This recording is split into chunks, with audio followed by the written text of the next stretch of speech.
I know this. My first guest today, he's down at camp, and he's a former player, so I trust former players because they lived it.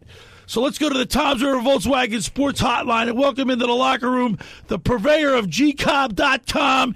He's also an Eagles analyst for Fox29 News.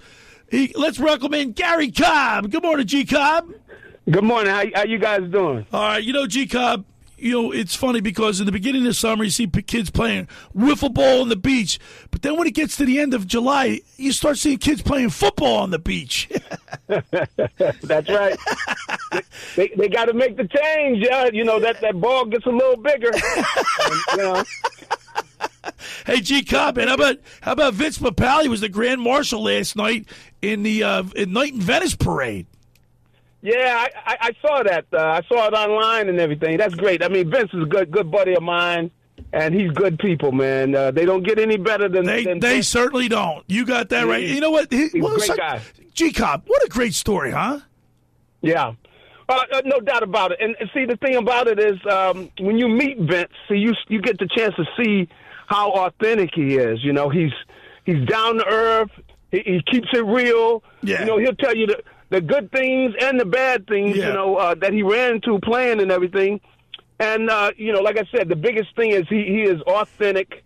It's not where he's any kind of phony guy and everything. But, the big thing about him is he's very positive. You see he's always, trying to emphasize the positive, and you see that's what's allowed him to have the success he's had. Well, we're gonna try to reach out to him as a surprise today at about 11:30. So we might be able to get Vince on just to say hi and see how his night went. But G Cobb, I wanted to get you on the hook because I was reading things. I saw you're down at camp, and it's so interesting. Coming from a player's perspective, you're a former player, okay? You played with the Lions, the Cowboys, the Eagles. I trust you because you were there. So what is your first impression of camp? I know now camp's a lot different than it was when you played. Boy. Well, the thing is, if I'm out there, let's say with some of the older guys and everything, everybody's griping. They don't have to do the stuff we had to do. And they're making all the money. I'm going like, whoa, man, you act like you want to go back out there and hit somebody. You say, these kids today. That's right. So, I have to watch myself because I can easily go into it too. And the thing is, some of the players down there, you go, hey, they'll say something like this. Hey, old head. They talking to me. Say, hey, Unc. Hey, Unc. Hey, what's the most you made in a year, man? I said, you know what? You got the nerve to ask me that question. I need to punch you. That'll shut you up though right away, won't Hey, it? because they're making the money, but. There are a lot of good guys, but we let them know, look, we went on some strikes so you guys could get your money. That's right. Hey, G Cobb, I can imagine you and Brian Baldinger walking around the field together. That's right. Hey, we do. Hey, when he comes, we do. We go over there talking and everything. And but, you have to let the past go, because and the reason you have to let the past go when it comes to the Eagles is, hey, when you leave him with diamonds, hey, that's all. Hey, that's all you need to say, man. You are right. And guess what, G? So the other day, my brother Bobby, I have a twin brother Bobby, and he's my co-host every once in a while. We had our birthday last Monday, right? So we decided the last minute to have like a little keg party, like a pop-up soiree. And the next door neighbor, we see a white Porsche, a Cheyenne Porsche next door. Who comes walking out? Sidney Brown. Oh. He had, guess what? He showed us his ring. You hit a button and the wings pop out. That's right. He's a great. He's a great kid.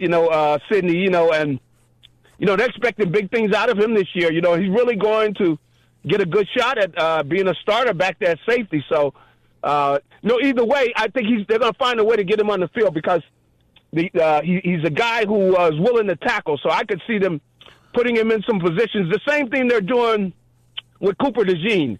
Right. You got a guy with speed and who's willing to tackle. The truth of the matter is everybody in your secondary is not willing to tackle. Right. Some of the guys in your secondary they love touch football. but they're not crazy about tackle football. So you got to know who wants to tackle. And see, Sidney is one of those guys. Yeah. So he's going to have. He's also valuable, G Cobb, on the special teams too. Oh, without a doubt. And he brings it. You say what you want about him, but the kid brings it. The big thing I want to see is that he's got to show the coaches that he won't come flying up if he's playing safety.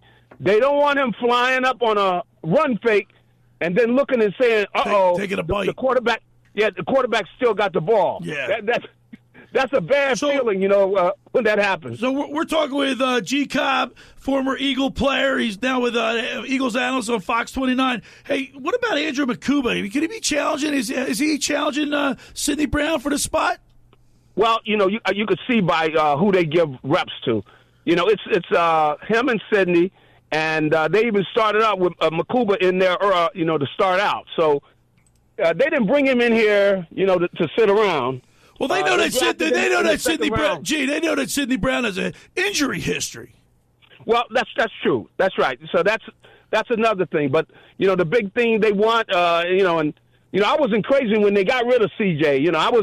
I'm going like, the fact that that CJ 2 years he had 6 interceptions. They went to the Super Bowl each year. Yeah. And then after that, you get rid of the guy. But anyway, I know he's a pain in the butt because I can see him out there practice. He's a yap. He never shuts up in the locker room. The guy. Yeah, but you need that, though, G. I think in a way you do. But, they obviously felt that it was time for him to go. And, like I said, I wasn't crazy about it. I'm going like, that's 6 interceptions each year. You know how much 6 interceptions are? Yeah. My goodness, they're very important. But anyway, he's gone, but what they're going to they expect is both of these guys, they're going to get a good shot at starting. Okay. Now, if for some reason they don't look like things are panning out, I think they're going to bring somebody else in. But because they know that this is their shot, they got a shot at winning another one this year. Back to back. So that's right. So they're going to do whatever they can do. And when I say that I'm talking about. Jeffrey Lurie, and of course talking about Howie and the great things he does. But so they're going to do what they got to do because they think they got a shot this year. So those guys got a shot, probably about 3 weeks of work. And if neither one of them shows that they're going to do a great job back there, then they're going to bring somebody else in. All right, G Cobb, let's look at the second defense, second quarterback spot. Kaylee Ringo and Adoree Jackson. What have you seen so far? Like, what's your first impression of what they're doing? Well, Ringo had a tough day the first day.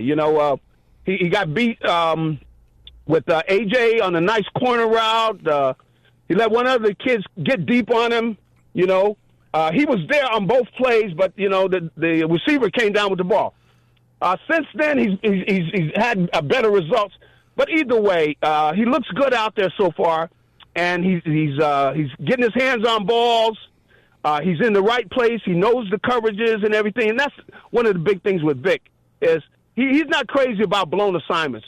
You're going to blow assignments. He said, fine. You're going to do that for somebody else because you're not going to be around here. Right. So he'd rather have you make a physical mistake rather than a mental mistake. That's right. That's right. Okay. Because you make mental mistake, then it just creates chaos and other guys start losing confidence and they start doing stuff they shouldn't be doing. So he's going to have guys here that are sharp mentally and everything. But I definitely think Ringo's probably going to win that job. Okay. I think he's got the athleticism. Well, it's his fourth year too, G. Size. What's that? It's his fourth year too, right? I mean, yeah, it's time. It's time for him. That's why they told Slay, look, you got to go. Garris. All right, G. Yeah. We're talking with. By the way, you're so kind to jump on with me here at the last minute. I really appreciate you. But it's Eagles time, and we're getting hyped up. Now, let me ask you about a local kid from South Jersey, linebacker from Alabama, Jahad Campbell. What's your first impression on him? Hey, I love that kid, man. I tell you what, I love played that linebacker. Kid.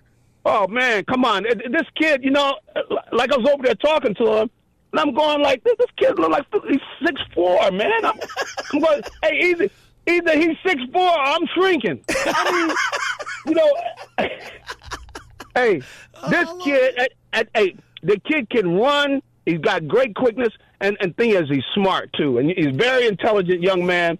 And from being there at Alabama, he was coached well, and so he knows what it is to play different, intricate defenses and things. So he's paying attention. They're working him in, but it's going to be hard to keep him off the field because you got a guy that big and he's very athletic. So you want guys on the field where they can get their hands on balls that maybe somebody with shorter arms is not going to get there. But he's a guy, really is almost a bigger version of Zach Bond. He's even bigger than Zach, see? Right. But he's just as athletic. And that's the thing that they've got. They've got two big athletic middle linebackers now. And, I love Nakobe Dean. I mean, I think he did a great job for him last year. I don't think he got the credit he deserved for what he did last year as one of the leaders of the defense and everything. Yeah, but he keeps getting hurt too, though. But the thing is, he got hurt. And, as much as I love him, I don't see how he's going to keep that kid off the field. See, the only way to keep – now, this is what he's got to do to keep him off the field. He's just got to hope that the guys, these pass rushers, don't do a good job, and then they'll move him over there, have him rushing the passer, and say, Dean, get back in there, All right, G, I know you fixate on the defense, but there is one open position on the offensive line for the Eagles, and then Tyler Steen's got the instrument. What do you make of him? How's he look in practice so far? Well, he's done all right, some, and then he's gotten beaten some. So, this is going to be interesting. I don't think it's a sure thing. Okay. Some people think you just stick him over there, sure thing. Because I know that they make it a point to where they're not giving away jobs. You got to take the job. And so he's going to probably have to, pick it up some because, I thought, he had a couple days pretty good, but one day they were not too good. So he's got to make sure he's consistent. Right now it's his job, to either, take or lose. So I think that, there's a good chance he could, hang on to the job, but it's not a guarantee. I'll tell you that. It's still up. It's still up for grabs. I think. And G Cobb, I got to tell you, man. I was listening to Mike Gill in the Sports Bash on Friday. He has Sal Pal on every Friday. Yeah. Fridays with Sal Pal, and Sal Pal made a statement. And I know you're going to dig this, but defense have been getting smaller lately. I think out of the 250, 60 defenders in the league, they're all under most of them. I think they're all under 240 pounds. And the Eagles' offensive lines they're the biggest in the league, just running people over. That's right. Hey, there's nothing wrong with that. Hey, smash mouth. And legally, I don't know. They don't want bullies in the neighborhood.